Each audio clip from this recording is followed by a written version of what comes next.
जय श्री कृष्णा। श्रीमद् भागवत गीता में भगवान श्री कृष्ण अर्जुन से कहते हैं, हे प्रतापपुत्र, व्यक्ति को कितना भोजन करना चाहिए एवं भोजन करने का क्या नियम है, आइए जानते हैं। और हमें कितना भोजन करना चाहिए आज भगवान श्री कृष्ण हमें स्वयं बताएंगे। आइए जानते हैं आखिर भोजन हमें कैसे करना चाहिए, उसका नियम क्या होना चाहिए। और यहाँ तक कि श्रीमद् भागवत गीता में भगवान स्वयं कहते हैं कि मनुष्य को कितना भोजन करना चाहिए। भगवान कहते हैं, हे अर्जुन, जो अधिक खाता है या बहुत कम खाता है और जो अधिक सोता है अथवा पर्याप्त नहीं सोता, भगवान यहाँ पर अधिक और अपर्याप्त दोनों की बात कर रहे हैं, उसके योगी बनने की कोई संभावना नहीं है। तो बहुत ही समझने का विषय है कि हमारे भोजन से भी हमारे ऊपर कितना प्रभाव पड़ता है, हम कैसा खाते हैं, तमोगुणी है भोजन या सतोगुणी है। देखने का मनुष्य जैसा भोजन करेगा और मनुष्य का सोने का जो समय रहेगा वैसा ही उसका दिमाग होता है। जो मनुष्य अधिक सोता है वो तमोगुणी होता है, ऐसा भगवान स्वयं कहते हैं। इसीलिए श्रीमद् भागवत गीता के अनुसार व्यक्ति को 6 घंटे ही सोना चाहिए। अधिक सोने वाला व्यक्ति तमोगुणी होता है। भगवान कहते हैं, भोजन तथा नींद के नियमन की संस्तुति की गई है योगियों के लिए। अधिक भोजन का अर्थ है शरीर तथा आत्मा को बनाए रखने के लिए आवश्यकता से अधिक भोजन करना। मनुष्यों को मांसाहार करने की आवश्यकता नहीं है, क्योंकि प्रचुर मात्रा में अन्न, शाक, फल तथा दूध उपलब्ध है। ऐसे सादे भोज्य पदार्थ भगवत गीता के अनुसार सतोगुणी माने गए हैं।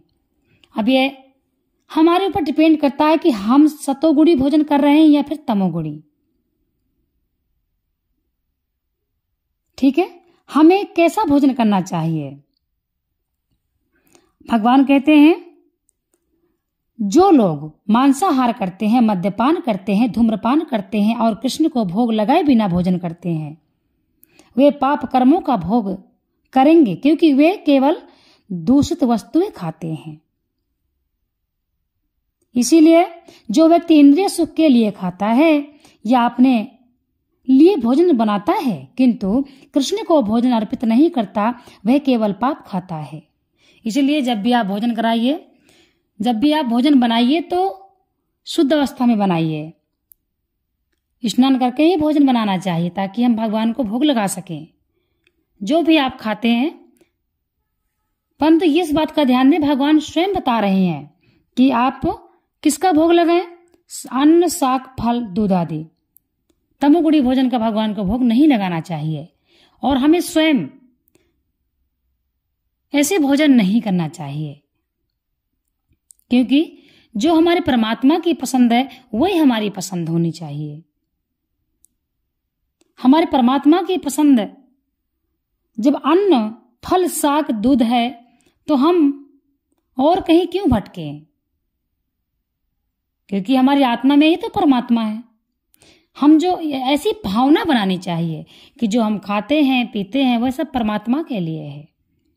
हमसे जो पुण्य होता है वह भी परमात्मा के लिए है, और यदि गलती से कोई गलती हो गई तो भगवान वह भी तुम्हारा है। मैं तो आपका हूं, जो भी करता हूं मैं आपके लिए ही करता हूं। यदि हमसे देखिए पश्चाताप, यदि गलती करके जो व्यक्ति गलती नहीं मानता है वह सबसे बड़ी गलती है, परंतु गलती करने के बाद पश्चाताप जब हो जाता है मनुष्य को, उसका पाप बहुत कट जाता है। इसीलिए पश्चाताप अवश्य करना चाहिए। अब यह भी नहीं कि इसका अर्थ गलत लगा लें कि कोई भी बड़ी सी बड़ी गलती करके पश्चाताप कर ले, नहीं। वही पाप का पश्चाताप हम कर सकते हैं जो हमसे अनजाने में भूल से हो जाते हैं और हमको बाद में पता लगता है।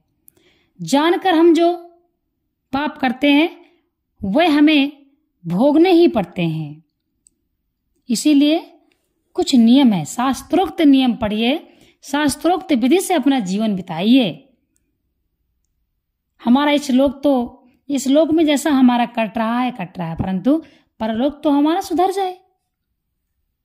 अब भगवान कहते हैं, जो नियत मात्रा से अधिक भोजन करता है वह पूर्ण योग का पालन नहीं कर सकता। अधिक भोजन भी नहीं करना चाहिए।